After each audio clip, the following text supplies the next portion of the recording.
now to go in the trenches, and this time we are really going in the trenches for real, outside of the desk. And there's a reason why, because we've done enough talking about Quinnen Williams and the monster that he is. It's time to show you exactly what makes him so good, and it's really not just about him individually, but everybody else around him. So, Bart, I'll let you take it from here, set up exactly what the people are looking at. Everybody's saying, what's different about Quinnen Williams this year? What's different about Quinnen Williams? It's not Quinnen Williams. Quinnen Williams is playing exactly how he always played, excellent, top-notch. But what's different is now his friends are coming to the party. So now you can't gang up on him anymore, because now finally it looks like Carl Lawson is trusting that he's not going to get injured and his legs are coming alive. So now we can run games. We can take the targets off our backs.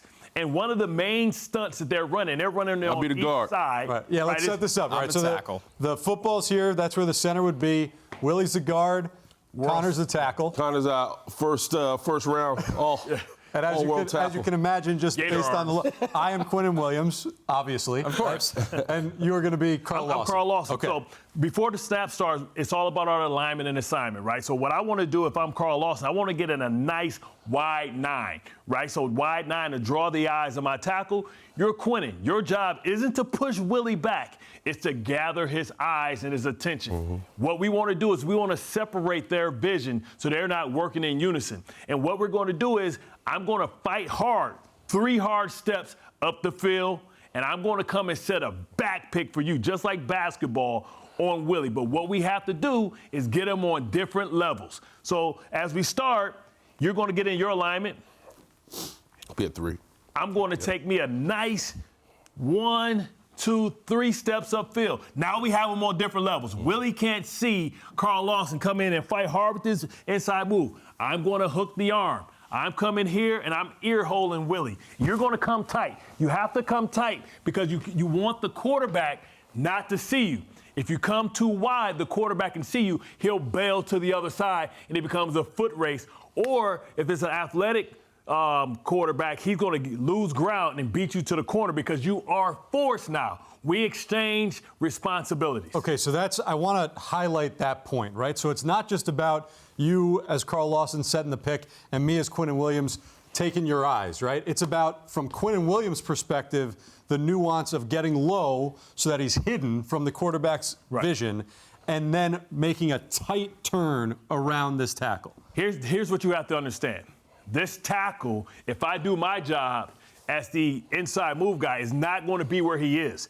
He's right here right now. By the time you get here, my job is to get him here, to make your edge short. So you have to come tight and believe that I'm going to do my job.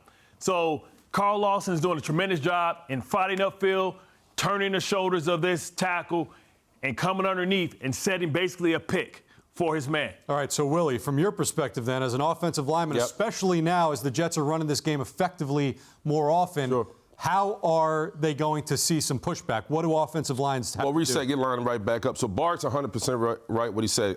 First of all, I got to acknowledge that there's a stunt going on. How do I know that? Well, Bart's way out here. He hasn't been lining way out there for all game. Now he's damn near touching the crowd, right? So that's signal number 1. Number 2, you're a lot tighter than me, right? So these are tells. These are what we call tells. So me and my buddy Connor, I'm like, hey, man, we got hell coming. Let's brace up. So now me and him line up, Connor. Yep. Now he knows, and I know, it's about getting depth in the pocket. If we stay here and fight this game, that's a collision, offset, whatever. He has to get back, I have to get back. So we're getting back. When you're getting, Bart, boom. I know, I see this coming, right? First thing I got to do when I feel this pick, I can't chase you, because if I chase you, there goes Bart. Go back, Bart. Right. Come back. If you go around, come on, Bart, pick me. What I have to do now is turn this into a drive block. Pass him off. Pass him off. Yep. Now me and Connor got to fight like our daddy told us in the backyard. We got to fight you two in the corner. We got to smash this because that gives the quarterback now trouble. My boys are fighting over here. I can either step up, escape up, or go right. But what I can't do, go back, reset. Come on. I can't stay here and play with you. I got to now, no matter what you're doing right here, attack this man. The day I lock on you, Bart goes to the Pro Bowl, Willie's at home eating microwave dinner. All right, so I have one more question, and this is to Connor's point last week on postgame. Connor, you were saying that with Quinnen Williams specifically, what impresses you is not just what we're seeing in terms of his ability to get to the quarterback. Defending the run. But defending the run. Yeah, because this is a defense. You have the green light more often than a lot of defensive schemes, but Quinnen has been so run responsible. So knowing all of those stunts you're going to run, knowing how often you could rush the passer, how do you stay run responsible in your mind? I mean, it's about being a complete player, right? So understanding, too, that this could be a run. You don't know. It could be a draw, it could be a screen, it could be anything. But also you have to be responsible in your run gaps, too, because if I'm a linebacker, I know all my inside gaps are canceled out, right? I'm making sure that this gap is, because I know it's leaving, so I have to make sure that I'm here. I'm trusting that Quinnen's going to do his job. I got to be the force player on a run, but also in this A gap, if they run some type of trap and they just basically stunt themselves out, I have to be able to fill this gap for them. So I have to understand it's not just the defensive line that are responsible for making sure that the stunt works. It's also the linebackers having their back, because I have vision on the whole picture where they have a distorted vision of just part of the picture. So that, at least for me, I learned a lot here. I hope you guys learned a lot as well. And I think the key to keep in mind, though, because a lot of people are acting, us included at times, like, hey, Quinnen Williams has taken it to another level this season.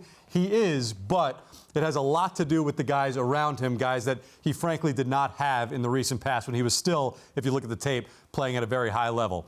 When we come back, speaking of playing at a very high level, the Broncos' defense has been phenomenal this season. We'll examine the top stars on that side of the ball when we return on Jets Pregame Live. Brought to you by Selective Insurance.